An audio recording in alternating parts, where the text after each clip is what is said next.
الدين عند الله الإسلام ومن يبتغ غير الإسلام دينا فلن يقبل منه وهو في الآخرة من الخاسرين فإن حاجوك فقل أسلمت وجهي لله ومن اتبعني. 안녕하세요 여러분, 반갑습니다. 저는 카람 김은수라고 합니다. 이번 시간에는 이슬람에서의 사도에 관해서 알아보도록 하겠습니다. 하나님의 선택을 받아서 그분의 메시지를 인간에 전하는 그런 역할을 하는 분을 이슬람에서는 사도 혹은 선지자라고 합니다. 사도는 아랍어로 ar-rasul이라고 얘기를 하고요. 이 사도는 선지자보다는 좀 더 높은 상위 개념이면서 이제 성서를 함께 받은 경우가 많습니다. 반면에 선지자는 아랍어로 안나비라고 합니다. 이런 선지자는 이제 사도의 메시지들을 이어받고 상기시키는 역할을 하는데요.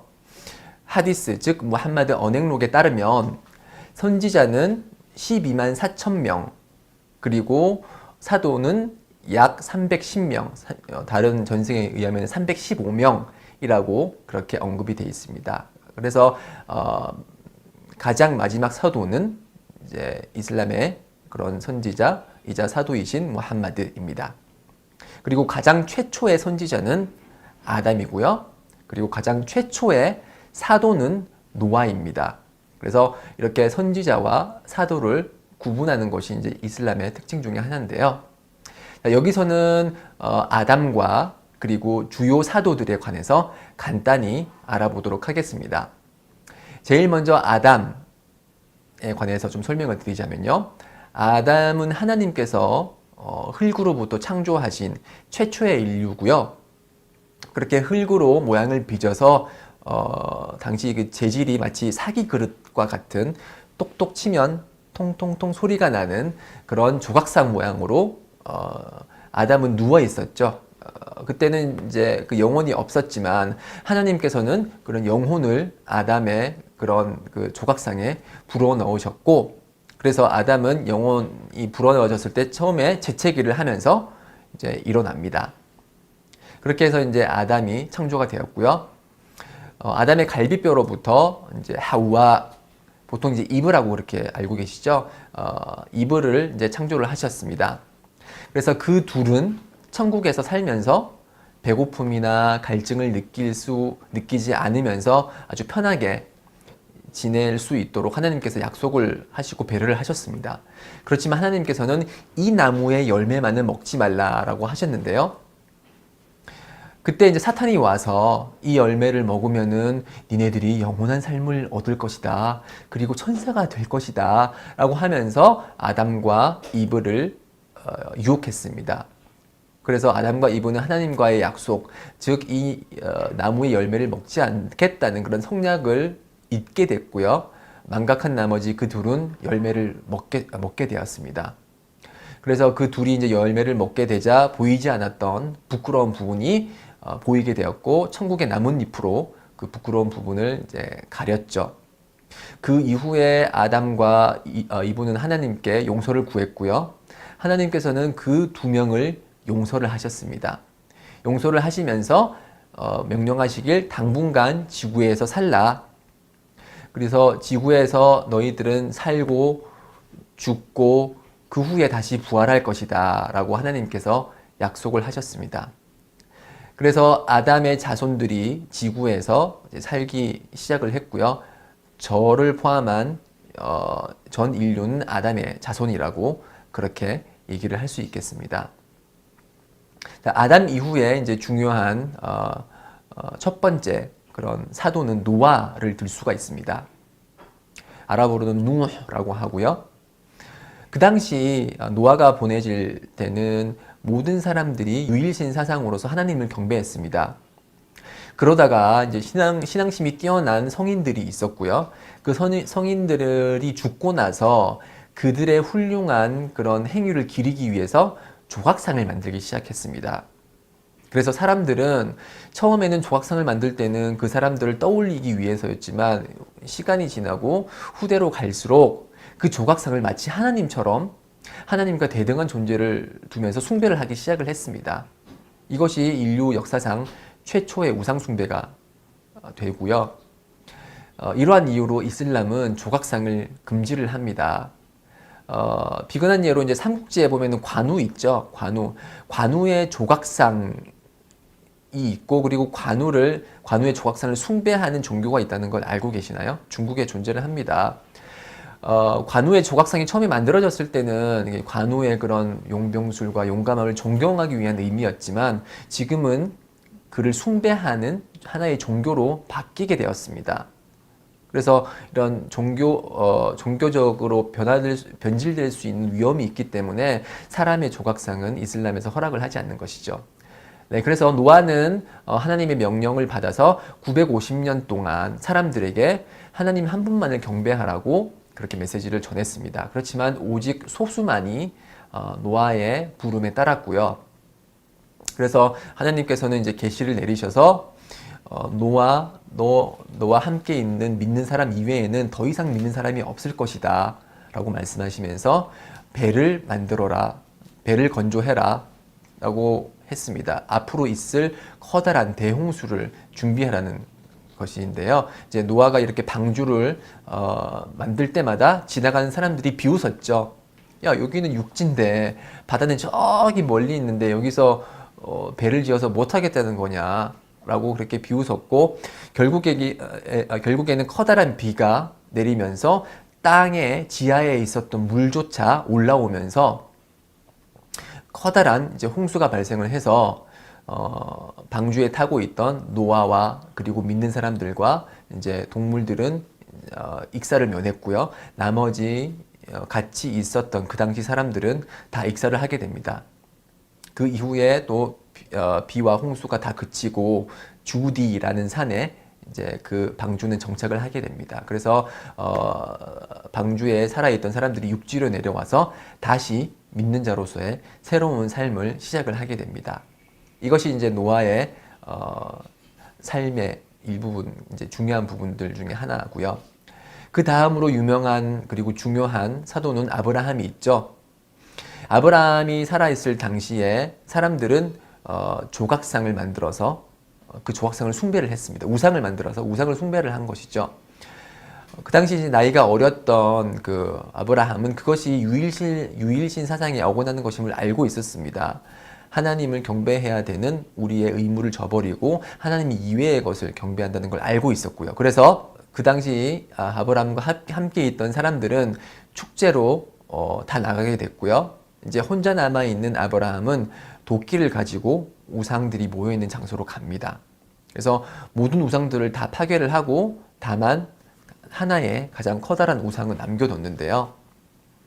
그래서 사람들이 돌아오고 나서 아니 누가 우리 신들에게 이런 나쁜 짓을 했나 라고 화를 냈고 아브라함은 이렇게 대답하죠. 그거 가장 큰 조각상 저기 있는 가장 큰 우상한테 한번 물어봐 라고 대답을 합니다.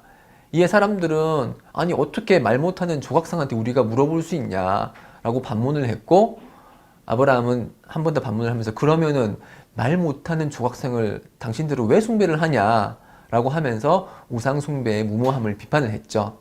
그래서 사람들은 아무 말도 못하다가 이제 무력으로 이제 대항을 하면서 아니 우리 신들에게 이렇게 모욕을 줬으니까 내가 그러니까 우리들이 너 이브라힘을 불사르겠다라고 하면서 커다란 장작불을 만들어서 거기 아브라함을 던졌죠. 그렇지만 하나님께서는 그 커다란 장작불에 불을 차갑게 하셔서 아브라함을 구했고요. 그리고 아브라함에게 후에 이스마엘과 이삭을 주십니다. 그래서 이 두 아들은 이제 모두 다 선지자였고 사도였습니다. 이렇게 두 아들은 커다란 위치를 지니고 있는데요. 예를 들어서 이스마엘 같은 경우는 아버지 아브라함과 같이 메카에서 그 카아바를 세우게 되는데요. 카아바라고 하면 지금 메카에 있는 정육면체 건물이기도 하고 지금 이슬람의 예배 방향이 되는 건물이기도 합니다. 또한 이스마엘의 후손은 이제 무함마드 이삭인데요. 무함마드는 이스마엘의 후손입니다. 반면 이삭 역시 중요한 이제 사도이자 선지자이고요. 이삭 이후에 많은 예언자들이 나타나게 됩니다. 요셉도 있고요. 스가랴도 있고 요한 그리고 예수도 역시 이삭의 후예죠. 이삭과 이스마엘로부터 많은 중요한 선지자들이 나왔기 때문에 아브라함은 선지자들의 아버지라고 그렇게 불리기도 합니다. 아브라함 다음으로 이제 중요한 분들은 모세입니다. 모세는 어렸을 적부터 참 비범한 출생을 했는데요. 그 당시 이제 파라오는 꿈에서 이스라엘 백성 출신의 어떤 한 남자가 자신의 권력을 빼앗을 것이라는 그런 꿈을 꿨고요. 그래서 그 당시 태어나는 모든 아이들을 살해를 했습니다. 하나님께서는 이제 모세의 어머니에게 그런 모세가 죽음을 당하지 않기 위해서 어머니에게 모세를 강에 던지라고 얘기를 했고요. 그래서 요람과 함께 강에 던져진 그런 모세는 결국 파라오의 가족이 다시 죽어감으로써 파라오가 이제 모세를 기르게 됩니다. 그렇게 이제 파라오의 성에서 자라다가 모세가 이제 성 밖으로 이제 외출을 하게 됐는데, 그때 이제 서로 싸우는 두 명의 청년을 보고서 자기 편이었던 청년을 모세가 도와주면서 그 반대편에 있는 사람을 이제 크게 구타를 했는데, 그것이 이제 결국에는 그 사람이 생명을 잃게 되는 그런 계기가 됩니다. 그래서 결국엔 사람을 살해를 했잖아요. 그래서 파라오와 그 사람들의 보복이 들어와서 이제 이집트를 떠나서 마디안 지역에서 살다가요. 이제 마디안 지역에서 이제 또 길을 가다가 하나님으로부터 계시를 받게 됩니다. 그래서 친형제인 아론도 함께 그런 계시를 받아서 파라오에게 가서 하나님을 믿으라는 그런 명령을 받게 됩니다. 그런 하나님을 믿으라는 그런 그런 메시지를 전달하라고 이제 명령을 받게 되는데, 파라오는 거부를 하죠. 그래서 모세는 파라오에게 하나님의 징표를 보여주는데요. 그 징표 중에 하나는 지팡이를 던지니까 그게 뱀이 되고요. 주머니에서 손을 꺼내니까 손에서 밝은 이제 빛이 나는 그런 하나님의 기적을 보여주지만, 파라오는 이것이 다 주술이라고 생각을 합니다. 그래서 파라오는 주술가를 다 불러 모아서 모세, 네가 나에게 보여준 주술과 똑같은 그런 주술을 부리겠다라고 공언을 합니다. 주술가가 그래서 그렇게 해서 다 모였고, 사람들이 다 모인 자리에서 주술가들은 이제 줄과 지팡이로 움직이는 뱀을 만들죠. 그러나 모세는 다시 지팡이를 던져서 그 지팡이가 뱀이 되어서 그 뱀이 가짜 뱀을 다 삼켜버립니다. 그러한 기적을 본 주술가들은 이제 하나님께 부복하면서 하나님에 대한 신앙을 고백을 하게 되고요. 그래서 파라오는 모세와 그리고 같이 믿었던 그 이전에 주술가였던 그런 신앙인들 모두를 십자가에 못 박게 하겠다, 그렇게 위협을 했고, 모세는 이제 밤에 이집트를 탈출을 하려고 합니다. 그래서 모세의 탈출을 알게 된 파라오는 모세를 따라오게 되고, 그래서 그 두 무리는 아침나절에 이제 홍해 앞에서 맞닥뜨리게 되는데요. 모세는 홍해를 건널 수 없어서 그렇게 망설이고 있었지만, 하나님께서는 계시를 내리셔서 모세에게 지팡이로서, 자신이 갖고 있는 지팡이로 그 바다를 두드리라라고 그렇게 명령을 하셨고요.